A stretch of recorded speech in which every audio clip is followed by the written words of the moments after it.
आकाशवाणीचं हे अकोला केंद्र आहे. FM 102.4 मेगाहर्ट्झवर 7:30 झालेले आहेत. प्रसारित करीत आहोत शेतकरी बांधवांसाठी कार्यक्रम किसानवाणी.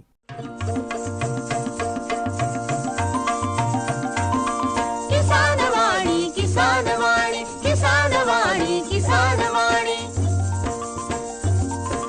हिरव्या स्वप्नांची साध्यवाणी प्रगत युगाची वेधवाणी कृषी तंत्राची ही मंत्रवाणी किसानवाणी किसानवाणी किसानवाणी किसानवाणी सफल शेतीची भाष्यवाणी पेरन काढन सांगे वाणी शेती सुखाची आधारवाणी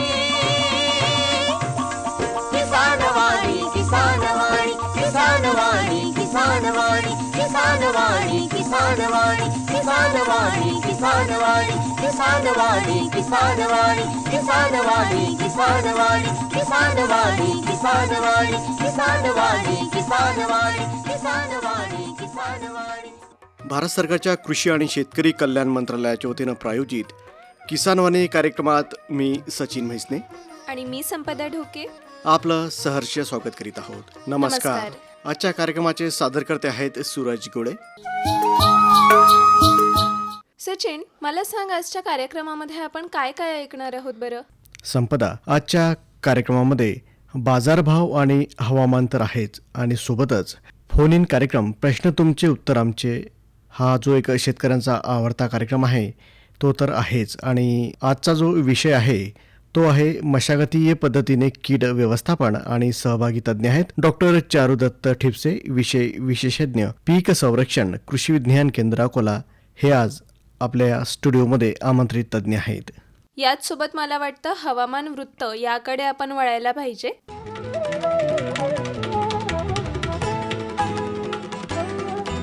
आता ऐकूया डॉक्टर पंजाबराव देशमुख कृषी विद्यापीठ अकोला यांच्याकडून प्राप्त हवामान वृत्त. तापमान कमाल 42.6 तर किमान 26.4 प्रकार सूर्यप्रकाश 8.0 तास, तर हवेचा ताशी वेग होता 2.6 किलोमीटर. आर्द्रता सकाळी 36% तर दुपारी होती 10%.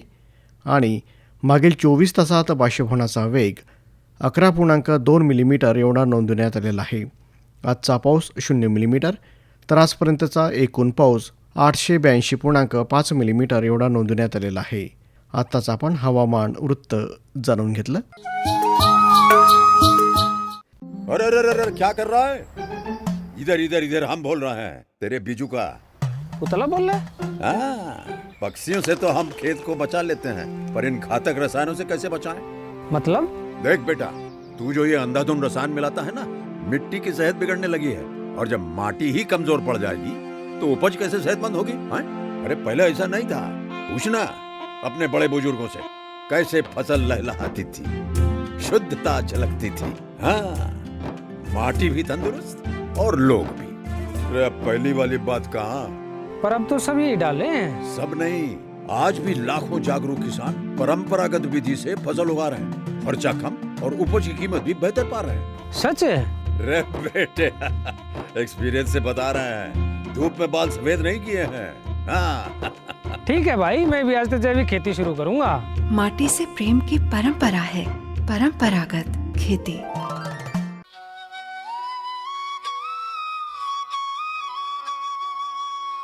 शेतकरी बंधूंनो, स्वागत आहे तुमचं प्रश्न तुमचे उत्तर आमचे या फोन इन कार्यक्रमामध्ये. आणि आजचा विषय आहे मशागतीय पद्धतीने कीड व्यवस्थापन. आणि तुमच्या प्रश्नांना उत्तर देण्यासाठी आमच्या स्टुडिओमध्ये आमंत्रित तज्ज्ञ आहेत डॉक्टर चारुदत्त ठिपसे, विषय विशेषज्ञ पीक संरक्षण, कृषी विज्ञान केंद्र अकोला. सर नमस्कार.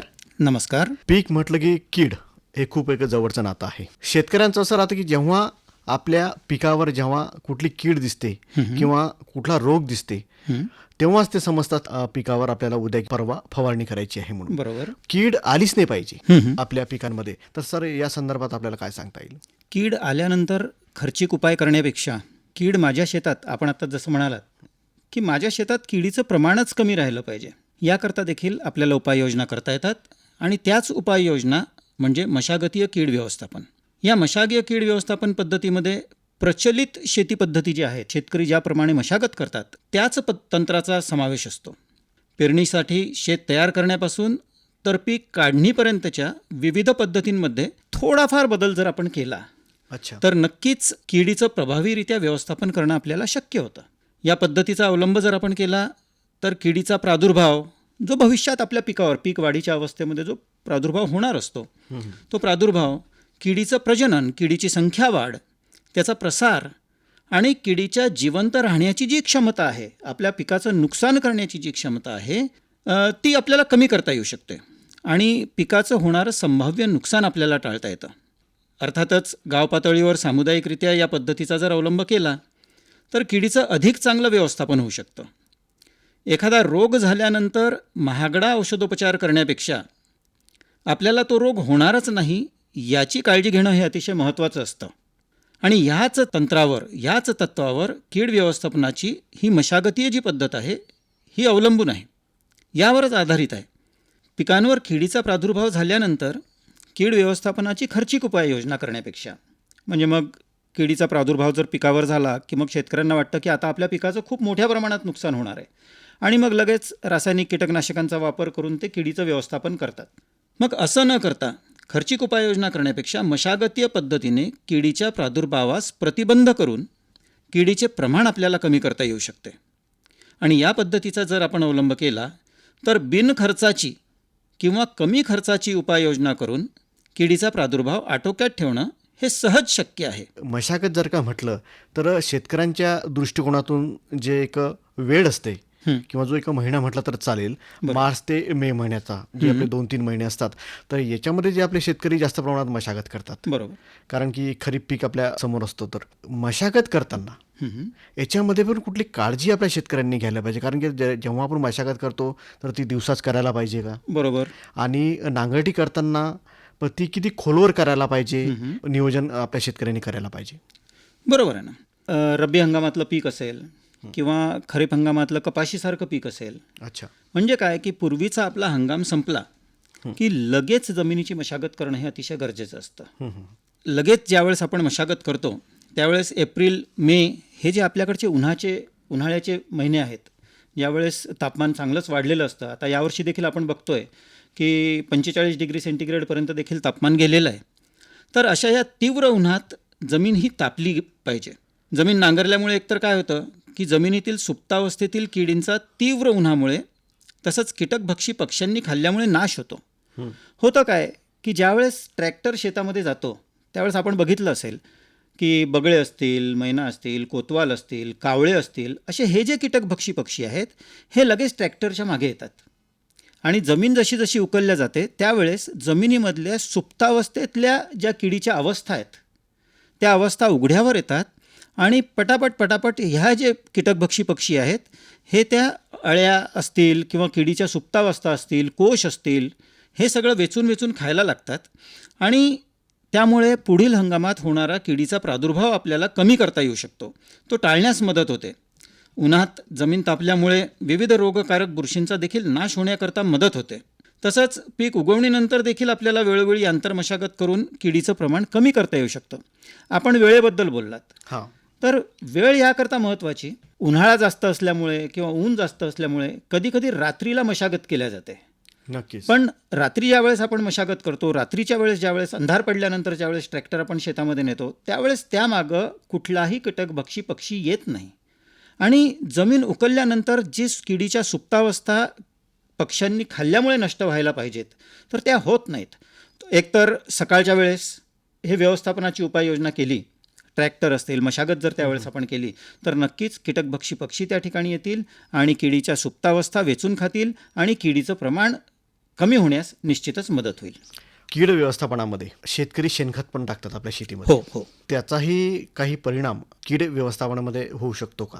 किडीच्या व्यवस्थापनाकरता तर नाही, परंतु किडीच्या वाढीकरता निश्चित होऊ शकतो. अच्छा. सुरुवातीच्या अवस्थेत जर चुकीच्या पद्धतीने शेणखत टाकलं गेलं, जर कच्चं शेणखत असेल म्हणजे हुमणीचा तर त्यामुळे खूप मोठे problem त्यामुळे आहेत. हुमणीचा प्रादुर्भाव होऊ शकतो. अर्थात सेंद्रिय खत टाकलं तर निश्चितच चांगल्या पद्धतीने कुजवून जर सेंद्रिय खत, शेणखत वगैरे जर टाकलेलं असेल तर निश्चितच जे त्यापुढे आपण जे पीक घेणार आहोत तर ते पिकाची सुदृढ वाढ होऊ शकते आणि सुदृढ वाढ झाल्यानंतर त्याला अंतर्गतच एक कीड रोगास प्रतिकारक ते वाढू शकतं किंवा कीड रोगाचा प्रादुर्भाव सहन करण्याची शक्ती त्यामध्ये येऊ शकते. त्यामुळे शेणखत टाकत असताना ते पूर्णपणे कुजलेलं असावं ह्याची काळजी घेणं मात्र अतिशय गरजेचं आहे. अर्धवट कुजलेलं जर शेणखत टाकलं तर त्याच्यामुळे हुमणीचा प्रादुर्भाव हा निश्चित वाढू शकतो. कीड व्यवस्थापनामध्ये ज्यावेळेस आपण लागवड करतो तर तेव्हा काही बियाण्याचा पण काही रोल असू शकतो का? बियाण्याचा तर यामध्ये अतिशय महत्त्वाचा रोल आहे. हां. तुकाराम महाराजांनी सांगितल्याप्रमाणेच अच्छा. शुद्ध बीजापोटी फळे रसाळ गोमटी. हां. बियाणं जर का शुद्ध असेल, बियाणं जर का चांगलं असेल, बियाणं जर का दमदार असेल तर पीक निश्चितच जोमदार येणार आहे. त्यामुळे आपण शुद्ध आणि प्रमाणित बियाण्यांचा वापर करणं हे अतिशय गरजेचं असतं. घरचं जर शेतकरी बियाणं वापरणार असतील त्यांनी देखील ते आता सोयाबीनचं बियाणं असेल, तुरीचं असेल, मूग आहे, उडीद आहे, हे बियाणं घरचे वापरू शकतात. तर हे जर का घरचं बियाणं शेतकरी वापरत असतील तर त्याला चाळणी मारणे, त्यामधलं कीडक, रोगग्रस्त, अशक्त बियाणं म्हणजे बारीक दाणा, हिरवा दाणा वगैरे जो असतो हे सगळं बाजूला काढून टाकणे आणि पेरणीपूर्वी त्याची उगवण शक्ती तपासणे हे अतिशय गरजेचं आहे. आणि त्यातलं जे चांगलं जे बियाणं आहे ह्या बियाण्याचा जर वापर केला, बियाणं जर चांगलं असेल तर निश्चितच त्यापासून पीक देखील जोमदार निघेल, पिकाची देखील सुदृढ वाढ होईल आणि कीड आणि रोगाला बळी पडण्यापासून आपल्याला ते थोड्या प्रमाणात वाचवता येईल. कीड व्यवस्थापनामध्ये पेरणी फार महत्त्वाचं असते. बिलकुल. जर का प्रत्येक गावामध्ये 1 किंवा 2 दिवसात जर का पेरणी झाली असेल तर येणारी जी कीड आहे का नियोजन आहे ते आपल्याला खूप योग्यरित्या आपल्याला करता येईल. बरोबर आहे ना. पेरणी ही शिफारसीनुसार जी योग्य वेळ दिलेली आहे अच्छा. त्या योग्य वेळेत होणं अतिशय गरजेचं आहे. आणि गाव पातळीचा जर आपण विचार केला तर गाव पातळीवर एकाच वेळी म्हणजे कमीत कमी कालावधीत पेरणी केल्यास किडीला वर्षभर अन्नपुरवठा उपलब्ध होत नाही. आता कोणी मेमध्ये केलेली आहे, कोणी जूनमध्ये केली, कोणी उशिराने आणखीन केले, काही जुलैच्या पहिल्या आठवड्यात केली, तर पिकाचा कालावधी लांबतो. आणि पिकाचा कालावधी लांबला की किडीला अन्नपुरवठा जास्त होतो, वर्षभर उपलब्ध निर्माण होऊन जाते. हां, एक ती साखळी निर्माण होते आणि त्याच्यामुळे किडीच्या अर्थातच जास्त पिढ्या तयार होतात. एकाच वेळेस पेरणी केल्यामुळे काय होतं की किडीला वर्षभर अन्नपुरवठा उपलब्ध होत नाही आणि त्यामुळे अर्थातच त्यांच्या पिढ्यांची संख्या कमी होते. पेरणीच्या वेळेत थोडा आपण बदल केला तर किडींची संख्या वाढण्यापूर्वीच पिकाची बळी पडणारी जी अवस्था आहे ही बळी पडणारी अवस्था तिथून निघून जाऊ शकते आणि त्यामुळे पिकाचं नुकसान टाळण्यास निश्चितच मदत होते. आता उदाहरणच जर द्यायचं झालं तर संकरित ज्वारीची पेरणी पावसाळा सुरू झाल्याबरोबर आपण लगेच जर केली, पिकावर खोडमाशीचा प्रादुर्भाव हा कमी प्रमाणात होतो आणि तेच ज्वारीची पेरणी थोडी उशिरा झाली की खोडमाशीचा प्रादुर्भाव त्या पिकावर मोठ्या प्रमाणामध्ये होतो. तर अशा पद्धतीने आपल्याला हा जो पेरणीचा कालावधी आहे हा एकाच वेळेस जर आपण पेरणी गावातल्या सगळ्या शेतकऱ्यांनी मिळून एकाच वेळेस जर पेरणी केली तर कीड व्यवस्थापन करण्यास देखील त्याची आपल्याला मदत होऊ शकते. तसंच कपाशीची देखील वेळेवर जर आपण पेरणी केलेली असली तर रस शोषक किडी आणि गुलाबी बोंडअळीचा प्रादुर्भाव देखील कमी करण्यास त्याची मदत होऊ शकते. आपण बघितलं असेल की उशिरा म्हणजे अगदी जुलैच्या पहिल्या आठवड्यात वगैरे किंवा दुसऱ्या आठवड्यात जर पेरणी केलेली असली कपाशीची तर अशा कपाशीवर रस शोषक किडींचा प्रादुर्भाव हा वाढलेला आपल्याला दिसून येतो. बोंडअळीचं प्रमाण देखील शेवटी वाढलेलं दिसून येतं आणि म्हणूनच त्याची वेळेवर पेरणी, शिफारसीत वेळेनुसार पेरणी जी आहे ही करणं हे अतिशय गरजेचं ठरतं. स्वागत आहे तुमचं प्रश्न तुमचे उत्तर आमच्या या फोन इन कार्यक्रमामध्ये आणि आजचा विषय आहे मशागतीय पद्धतीने कीड व्यवस्थापन. हा आज आपल्या फोन इन कार्यक्रमाचा विषय आहे. तर या संदर्भात तुमचा कोणता प्रश्न आहे तो विचारा. आता अभिमन्यू नामदेव धनोकार मुक्काम पोस्ट नकाशी तालुका बाळापूर जिल्हा अकोला येथून बोलतो. मी यावर्षी कपाशी लावली होती. पुढील हंगामध्ये कपाशीमध्ये कीड आणि रोग कमी आला पाहिजे याच्यासाठी काय कोणती विशेष काळजी घ्यावी त्याबद्दल माहिती सांगा सर. नमस्कार धनुकर साहेब. नमस्कार. कपाशीचा आपला हंगाम संपलेला आहे. बरोबर आहे. आपण पराठ्या काढून टाकल्या असतील शेतामधनं. हो. हां, कपाशीचा आपला हंगाम संपला, शेवटची वेचणी झाली की लगेच पराठ्या शेतामधून काढून टाकणं गरजेचं असतं आणि त्या पराठ्या काढण्यापूर्वी त्यामध्ये जनावरं चराण्यास सोडणे आणि त्यातल्या त्यात शेळ्या मेंढ्या असतील तर अतिशय छान. म्हणजे काय होतं की गुलाबी बोंडअळीग्रस्त जी कीडक बोंड वगैरे असतात त्यामध्ये गुलाबी बोंडअळीची सुप्तावस्था असते किंवा हे कीडक बोंड जे जमिनीवर पडलेले असतात त्यामध्ये देखील ती सुप्तावस्था असते आणि अशा शेतामध्ये शेळ्या आणि मेंढ्या चरण्यास जर आपण सोडल्या तर निश्चितच त्या जमिनीवर पडलेलं बोंड देखील वेचून खातात आणि त्यामुळं किडीची सुप्तावस्था नष्ट होण्यास मदत होते. त्याचबरोबर आपल्याला धनुकारजी काय करायचं आहे की या पराठ्या काढल्यानंतर आपल्याला त्या जमा करून शेताच्या बांधावर ठेवायच्या नाही आहेत. एकतर त्याचा कंपोस्ट म्हणून वापर करायचा आहे आणि त्यांचा पावसाळ्यापूर्वी त्यांना नष्ट करायचं आहे. किंवा दुसरं एक अतिशय छान आहे की आपल्या गावामध्ये जर कॉटन श्रेडर नावाचं एक यंत्र उपलब्ध असेल जे ट्रॅक्टरवर चालतं, तर कॉटन श्रेडरचा वापर करून जर आपण आपलं शेवटची वेचणी झाल्यानंतर कॉटन श्रेडरचा वापर करून जर पराठ्यांची कुट्टी करून टाकली उभ्या पराठीची, तर निश्चितच त्यामध्ये गुलाबी बोंडळीच्या ज्या काही अवस्था असतील त्या देखील नष्ट होतील. त्यामुळे पुढील हंगामामध्ये या किडीचा प्रादुर्भाव होण्याचं आपल्याला टाळता येऊ शकतं.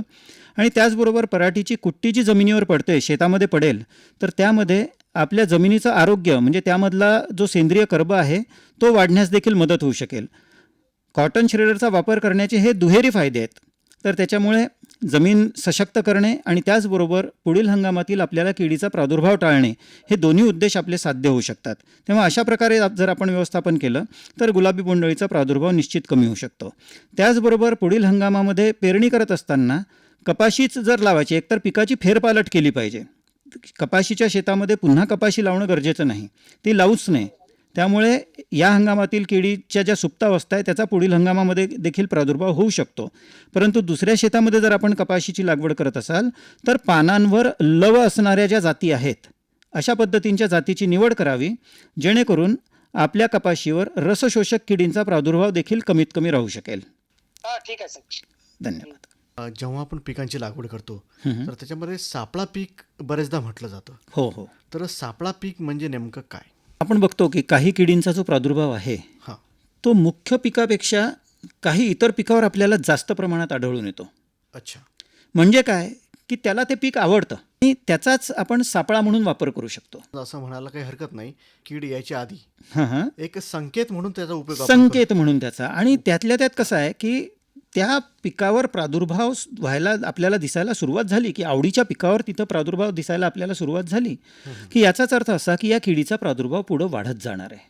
आणि त्याच ठिकाणी जर का आपण व्यवस्थापन योग्य रीतीने करू शकलो तर पुढे आपल्या पिकावर होणारा प्रादुर्भाव आपल्याला टाळता येतो.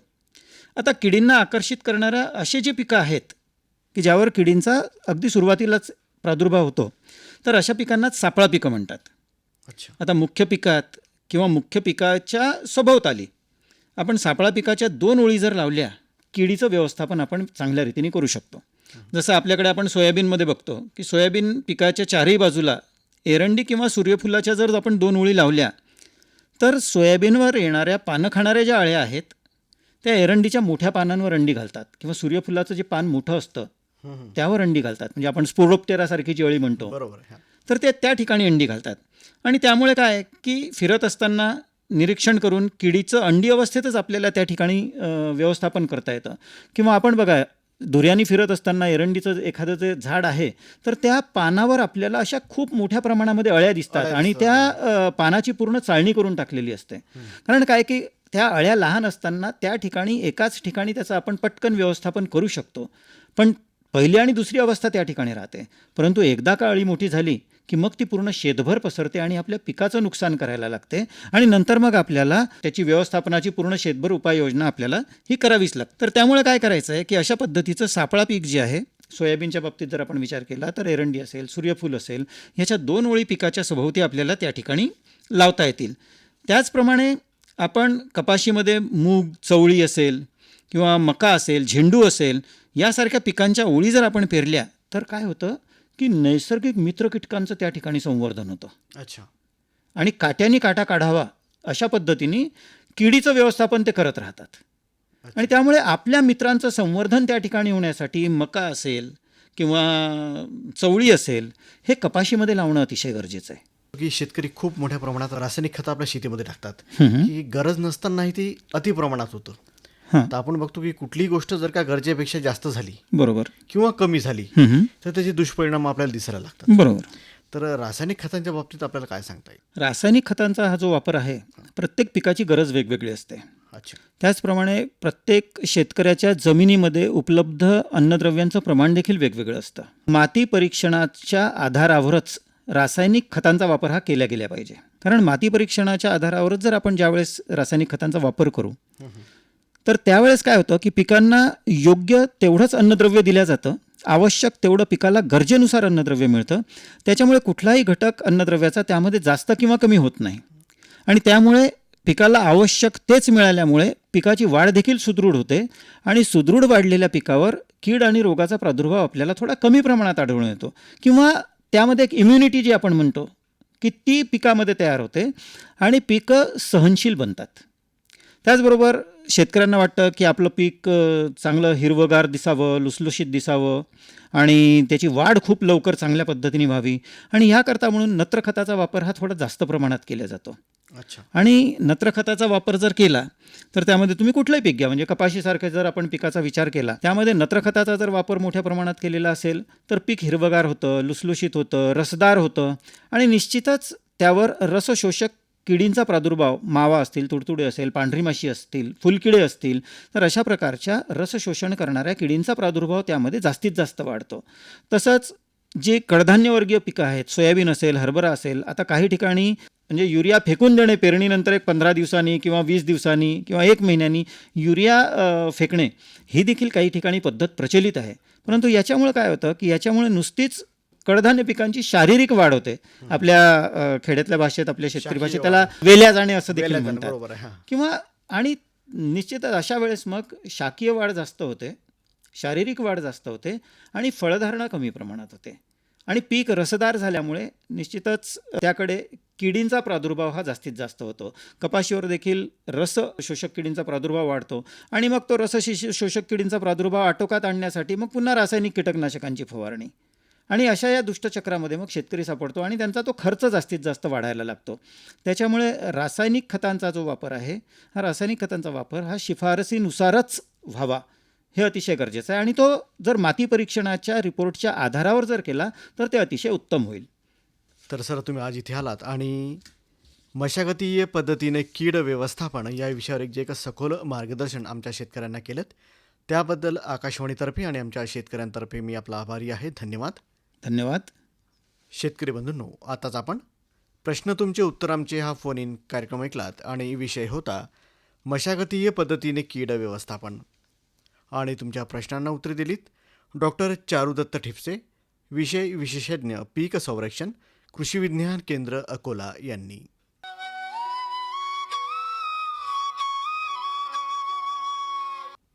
सचिन, मला वाटतं यानंतर आपल्या शेतकरी बंधू भगिनींना आजचे बाजारभाव काय आहे याबद्दल जाणून घ्यायला आवडेल. शेतकरी बंधूंनो, आता जाणून घेऊया कृषी उत्पन्न बाजार समिती अकोला यांच्याकडून प्राप्त कृषी मालाचे आजचे बाजारभाव. हे भाव प्रति क्विंटलमध्ये असून कमीत कमी आणि जास्तीत जास्त अशा स्वरूपाचे आहेत. ज्वारी लोकल कमीत कमी 2450 रुपये ते जास्तीत जास्त 2515 रुपये आणि आवक होती 25 क्विंटल. गहू लोकल 1900 रुपये ते 2610 रुपये आणि आवक होती 1065 क्विंटल. गहू शरबती 3050 रुपये ते 3600 रुपये आणि आवक होती 154 क्विंटल. उडीद 5400 रुपये ते 5400 रुपयेच आणि आवक होती 21 क्विंटल. तूर 6600 रुपये ते 7795 रुपये आणि आवक होती 960 क्विंटल. हरभरा 4900 रुपये ते 5425 रुपये आणि आवक होती 531 क्विंटल. हरभरा पांढरा 5800 रुपये ते 7035 रुपये आणि आवक होती 280 क्विंटल. मका 1400 रुपये ते 1400 रुपयेच आणि आवक होती 35 क्विंटल. सोयाबीन कमीत कमी 4800 रुपये ते जास्तीत जास्त 5630 रुपये आणि आवक होती 1695 क्विंटल. आताच आपण कृषी मालाचे आजचे बाजारभाव जाणून घेतलेत. सर्वोत्कृष्ट शेतकऱ्याचा पुरस्कार मिळाला आहे हरीला. हरी आता आपल्या सर्वांना सांगतील आपल्या यशाचं रहस्य. माझ्या शेतकरी बंधू आणि भगिनींनो, आपणही आपल्या शेतात चांगलं पीक घेऊ शकता. ते कसं? बस जेव्हा काही समस्या असेल तेव्हा लगेच लावा हा नंबर 1800-180-1551. हा कोणाचा नंबर आहे भाऊ? शेतकरी कॉल सेंटरचा, जिथे तज्ञ आपल्याला शेतीच्या समस्येवर तोडगा सांगतील लगेच. अहो भाऊ, तज्ञ सारा वेळ थोडाच मिळणार आहे. नक्की मिळेल हो भाऊ. वर्षाचे 365 दिवस मिळेल, ते देखील सकाळी 6 ते रात्री 10 वाजेपर्यंत. पण भाऊ, जास्त वेळ बोलू तर पैसे खूप लागतील. अजिबात पैसे नाहीत. मोबाईलनं किंवा दुसऱ्या फोननं शेतकरी कॉल सेंटरला मोफत कॉल करा. सल्ल्याचेही पैसे नाहीत. 16 आणि खरं. शेतकरी बंधूनो, शेतीच्या समस्यांवर आपल्या भाषेत लगेच उपाय मिळवण्यासाठी भारतात कोणत्याही फोननं राष्ट्रीय हेल्पलाईन नंबर 1800-180-1551 वर मोफत संपर्क साधा. शेतकऱ्यांचा मित्र शेतकरी कॉल सेंटर. शेतकरी बंधूंनो नमस्कार. ऐकूया कृषीवाणी. वाचक स्वर संपदा ढोके आणि सादरकर्ते सूरज गोळे यांच्यासह. मंडळी, कृषीवाणीमध्ये आज आपला विषय आहे शेळ्यांचा चारा बदल करताना घ्यावयाची काळजी. ही माहिती आपल्याला प्राप्त झाली आहे कृषी विज्ञान केंद्र अकोला यांच्याकडून. शेतकरी बंधूंनो, शेळ्यांचा चारा बदल करताना चाऱ्यातील बदल हा अचानकपणे करू नये. चारा सावकाश बदलावा, कारण अचानक झालेला बदल शेळ्या लवकर स्वीकारत नाहीत. त्यामुळे चारा घेणे कमी होते. नवीन चारा चालू करताना 20 ते 25% नवीन चारा आणि 75% जुना चारा याप्रमाणे चाऱ्याचे प्रमाण हळूहळू वाढवत जावे, कारण पोटातील पचनासाठी उपयुक्त जीवाणूंना हा बदल स्वीकारण्यास वेळ लागतो. चाऱ्याची वेळ ही वातावरणाप्रमाणे असावी, म्हणजेच पावसाळ्यात कमी बाहेर सोडणे, हिवाळ्यात सकाळी उशिरा सोडून संध्याकाळी लवकर आणणे आणि उन्हाळ्यात सकाळी लवकर आणि दुपारी उशिरा चारावयास सोडावे. तसेच बंदिस्त शेळीपालनात चाऱ्याची रोजची वेळ शक्यतोवर बदलू नये.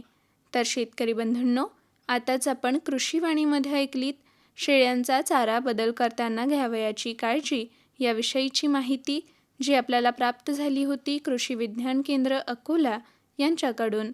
वाचक स्वर संपदा ढोके आणि सादरकर्ते सूरज गोळे यांच्यासह आपण ऐकलीत कृषीवाणी. आम्ही कष्टाळू शेतकरी, काळी आई आमची पंढरी. आम्ही कष्टाळू शेतकरी, काळी आई आमची पंढरी. आमच्या दुनियेची दौलत सारी ही जोडी बैलाची खिल्लारी. जोडी बैलाची खिल्लारी.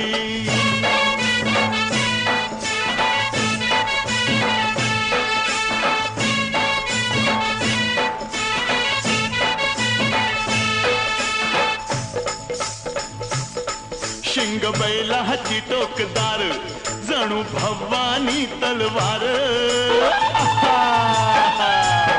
शिंग बैलाची टोकदार, जणू भवानी तलवार. गाडी पळवी ती भिर भिरी, ही जोडी बैलाची खिल्लारी. जोडी बैलाची खिल्लारी.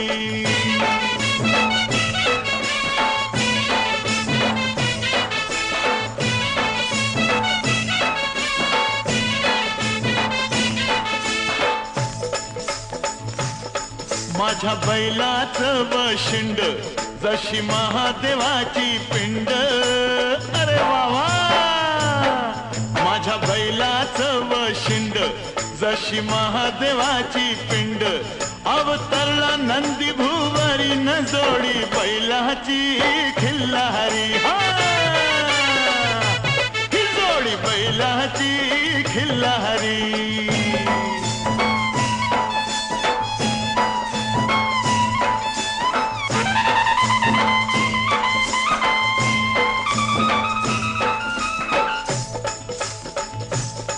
माझ्या बैलाची कशी पाठ, जणू चंद्रभागेचं काठ. माझ्या बैलाची कशी पाठ, जणू चंद्रभागेचं काठ. रास धान्याची लावील दारी, ही जोडी बैलाची खिल्लारी. हे जोडी बैलाची खिल्लारी.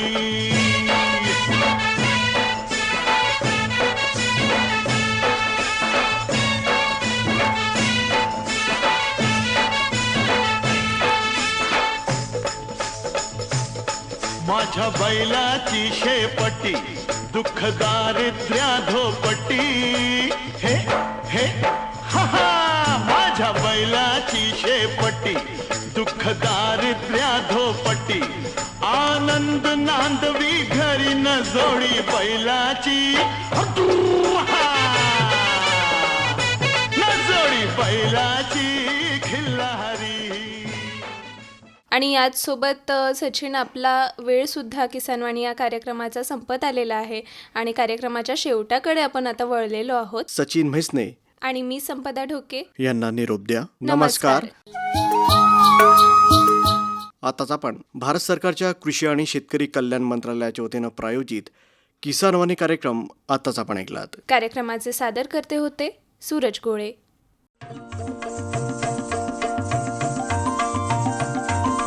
किसानवाणी किसानवाणी किसानवाणी किसानवाणी हिरव्या स्वप्नांची साध्यवाणी प्रगत योगाची वेधवाणी कृषी तंत्राची ही मंत्रवाणी किसानवाणी किसानवाणी किसानवाणी किसानवाणी सफल शेतीची भाष्यवाणी पेरन काढण सांगे वाणी शेती सुखाची आधारवाणी